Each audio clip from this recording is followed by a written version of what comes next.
فاللي دخل له انا اللي دخلت له. اهلين شباب. ان شاء الله. عارفني؟ طبعا. السلام عليك. اهلين. فهمي شبانه اخوك. ايه؟ فهمي شبانه. اهلين اخ فهمي. شو اخبارك؟ كيفك اخ فهمي؟ خلي لا اسمع هون. خلاص خلي خلاص معلش خلي زلمه راقي وهادي وبعدين بلاش قلة ادب. معلش صحيح. البس وعلى راحتك طبعا. قال له انا اللي دخلت له، قلت له انا بدل الست تفضل. عيب عليك انك انت رئيس ديوان الرئيس توصل مرحله زي هاي انك تدخل في بيوت الناس. زعلان عليك. والله انا زعلان عليك. خذ البنت دغري على مره. يلا. سجل هون التليفون. لا مش ساكن. فطبعا بيعترف بيقول انا متاسف وانا كنت بحمد الله انه انتم اللي جيتوا مسكتوني مش المخابرات الاسرائيليه. وبدا يعتذر. يعني عرف انه سوى شيء غير طبعا. السلام واحنا راح نبلغ الرئيس. طلب منكم ما تبلغوا الرئيس؟ هو طلب مني انه ايش طلباتي؟ ايش بدك يا فهمي شباني؟ انا جاهز. قلت له انا ما بدي منك ولا شيء، بدي اياك تكون محترم. تلفزيونيه اقول شو عرض علي خلال عملي في ملفات الفساد وفي المخابرات. كان انا اليوم مثل اي مسؤول فلسطيني عنده ملايين الدولارات. מקרה אחד או عادة؟ اسمع. זה הרגל? اسمع. رفيق الحسيني باحات مها مذكروت شلو. مسكرة اذا مسكرة شتا ما شلم لا 3000 دولار بحودش. لا ما 3000 بحودش. عصات ميني يا عم رفيق. زي مسبيك له لتيش شلم له 3000 ب 4000 ب 5000 דולר. אף אחד לא אומר להם, מה אתם עושים? ניסינו לבדוק אם המנהג הזה של שחיתות מינית פשע עוד בימי ערפאת. גם אצל ערפאת היה הכל. לא. הייתה אצל אבו עמאר אותו דבר. יש מישהו אחד האחראים, והוא ניסה לשחוט איזה בחורה, והיא התלוננה לאבו עמאר. מה עשה? הרגו אותו, אמר והרג אותו. אתה יודע מי? קוראים לו השם מיקי. וואי, נכון. והנה פהמי פותר לנו סוגיה בת 9 שנים. מי חיסל את מנכ"ל הטלוויזיה הפלסטינית דאז במשרדו בעזה? ירו בו במשרד. ירו אותו במשרד ונסגר התיק.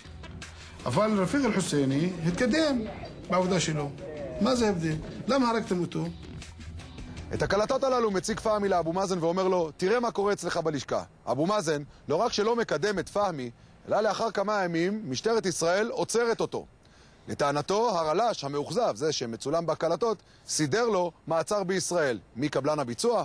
משטרת ישראל. تفاجأت انه الشرطة الإسرائيلية بتداهم منزلي وبتعتقلني وبتاخذني على السجن. وتوجه لي 4 تهم. التهمة الأولى، وهذا كان يهدف لتخويفي. التهمة الأولى التجسس على دولة إسرائيل. التهمة الثانية تهديد رفيق الحسيني، والقضية الثالثة لفقوا لي وخيطوا قضية انه تشكيل مجموعات في القدس، والتهمة الرابعة الانتساب الى جهاز الامن الفلسطيني. השנה מאז שנעצר נעלמו באורח פלא 3 מסעיפי האישום החמורים שהופנו נגדו. בעניין הסחיטה באיומים ירד מן הפרק בהמשך במהירות הגדולה ביותר. אני מבין גם שהנסחט במרכאות לא הגיש תלונה במשטרת ישראל. אז אין סחיטה באיומים, גם הריגול נגד מדינת ישראל ירד וגם לא גיוס הסוכנים. כעת הוא במעצר בית, בשל העובדה שהוא עובד ברשות הפלסטינית. כמוהו עוד 1,500 פלסטינים במזרח ירושלים עובדים ברמאללה, כמו ראש הממשלה הפלסטיני, סלאם פיאד, שכנו של פהמי, שמחזיק במאבטחים.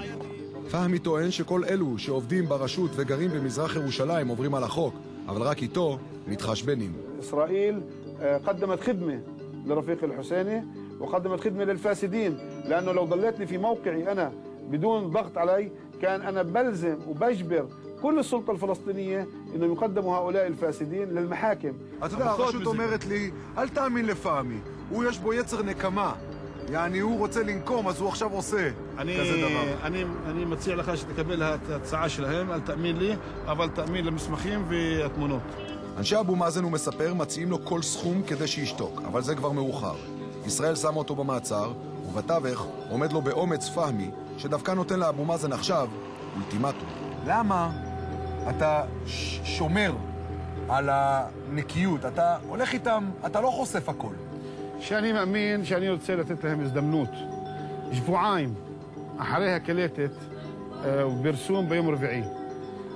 שבועיים, אם אבו מאזן והרשות עשתה משהו בסדר וחוקית לאנשים המושחתים האלה. מה זה, משפט? משפט, או תביא רפיק ותחקור אותו, או תגרש אותו. אחר כך, אם הם לא עושים כך, אחרי שבועיים, אני מבטיח לכם, מבטיח לכל העם הפלסטיני, שאני מגלה משהו מסוכן, כך אני מסוכן, אולי יהיה קרוב לקבר שלי. זה מסוכן.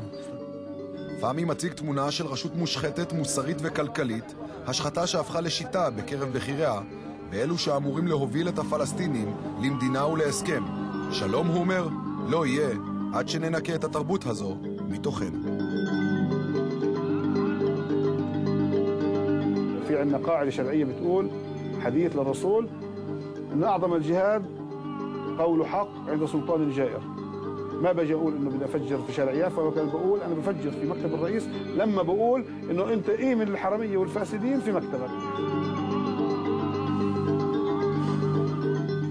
צבי יחזקאל, ערב טוב. ערב טוב לכם. מיד נדון בעוללות הסיפור הזה. קודם כל, תגובת המשטרה. ממשטרת ירושלים נמסר. אנחנו דוחים על הסף את טענתו של שבאנה כי נעצר משיקולים זרים. החשוד נעצר בחשד להפרת חוק היישום, האוסר כל פעילות של כל גוף או גורם מטעם הרשות בעיר, ובגין הפרתו הוגשו כבר עשרות כתבי אישום. שבאנה נעצר לאחר חקירה יסודית ומעמיקה, והתיק הועבר לפרקליטות להגשת כתב אישום נגדו. תשמעו, אם אני הייתי יושב בטריבונה של מגרש כדורגל עכשיו, הייתי צועק, יאללה, פאמי, יאללה. באמת, כי הבן אדם הוא אמיץ, כנראה באופן, אני מקווה שלא באופן מוגזם. אבל אני רוצה להגיד לך, הייתי מציע לו עסקה. הייתי אומר לו, אתה יודע מה, עזוב את הפלסטינים. באינטרס שלי לא מעניין אותי פלסטינים, אבל תביא את הישראלים. כי מה שישראל עשתה עם השחיתות הפלסטינית היה תמיד כפול, ושני הדברים היו מכוערים. אחד, נתנו יד לשחיתות הזאת, מהעברת כסף לחשבון הפרטי של ערפאת, אנחנו מכירים את כל הדוגמאות, וחשבנו שהם נגמרו. ושתיים, כל מיני ישראלים בודדים שהלכו ועשו כסף על חשבון השחיתות הפלסטינית, כשלא יכול להיות, וכמובן יוסי גינוסר הוא הדוגמה הכי מובהקת, יוסי גינוסר המנוח, כשלא יכול להיות שאנשים בדרג הכי בכיר הישראלי, כולל ראשי ממשלה, רבין, ברק, אחרים, לא ידעו מה קורה והשתמשו באותם אנשים בדיוק. עכשיו, מה שהסיפור הזה כל כך מפחיד, הוא שזה נראה שלא למדנו לקח בכלל. ולכן אני אומר לפעמי שבאנה, אם יש לו אומץ, לך על הישראלים, תחשוף לפחות אותם ואותך, באמת צביקה, אני שואל, האם האיש הזה לא חושש לחייו? האם יש פה איזה מניעים זרים? האם יש לו איזה חגורת ביטחון? איך הוא קבר או לא קבר? זה נשמע באמת מפחיד. נכון, הזמין קבר, לא חושש, רוצה למות בשביל השחיתות, אמר יפוצץ את עצמו במשרד של אבו מאזן. מאחורי פעמי עומדת, אפשר לומר, חבורה גדולה, אולי לא מתוכננת ולא מתוזמנת, של שכבות בחברה הפלסטינית. נתחיל בשכבה החשובה ביותר בחברה הפלסטינית, האסירים.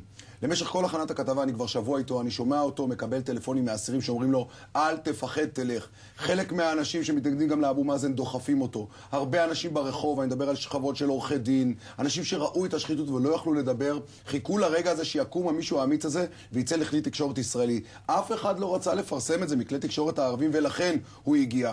יכול להיות שהוא ימות, הוא כבר קנה את חלקת הקבר, הוא לא העניין. איך אמר ערפאת? זה לא האיש, זה האישו. והאישו כאן חזר לגדה, חזר לפלסטינים, כי זה נעלם. יש ממשלת פייד, פייד הוא שקוף, הכל בסדר. אבל עדיין סביב אבו מאזן, במוקטעה, מסתובבים אותם אנשים שהסתובבו סביב ערפאת, ולכן השחיתות קיימת. לגבי העניין הזה, הרשות כבר הכריזה עליו מבוקש, הוא מבוקש, וכל העניינים האלה כבר רודפים אחריו, פרס על ראשו וכו'.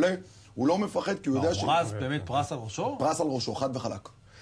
בואו נחזיר את זה באמת לעניין שלנו, ואצלנו בואו נודה על האמת ולא נתמם. הגישה הישראלית תמיד הייתה שלא צריך שם מדינה מסודרת, הרי גם רבין, בלי בג"ץ ובלי בצלם, אז זה אומר גם עם שחיתות, להפך. זה אפילו מאשש את התפיסה שלנו, א', ישראלים עושים על זה כסף, וזה אפילו מאשש את התפיסה שלנו שבעצם לא יכולה להיות שם מדינה אמיתית. מה יקרה בצד הפלסטיני בלי קשר לפעמי שבאנה? האם איש כמו רפיק אל-חוסייני, שהיום כל הפלסטינים יושבים ורואים אותו בקלונו כמו שאתה הבאת, האם הוא יכול להישאר בתפקיד? זו שאלה גדולה, אני לא יכול לומר לכם, אבל אני יכול לומר לכם כזה דבר. זה אתגר גדול לאבו מאזן, והעניין הזה שגם הפלסטינים מבינים את זה, שהייתה פה סוג של השחתה ישראלית, או לא משנה איך זה יהיה, אינטרס שלהם היום לא להיות מושחתים, והם רוצים לנקות את זה מבפנים. עכשיו, אבו מאזן יכול לצאת גדול, לקחת את רפיק אל-חוסייני, הוא אזרח בריטי, להחזיר אותו לבריטניה, יחזור למשפחה שלו שגרה שם, ולהיות זה שלוחם בשחיתות. אבל כרגע, לפי תגובת הרשות, שזה קמפיין של ממשלת נתניהו, לא מגיבים, מאיימים על פעמי, גם על עיתונאים וכו'. נראה לי שאבו מאזן דוהר פה ברכבת שאין לו זמן, אין לו הרבה זמן לקפוץ ממנה. תרשום את הניחוש שלי, הוא לא יישאר.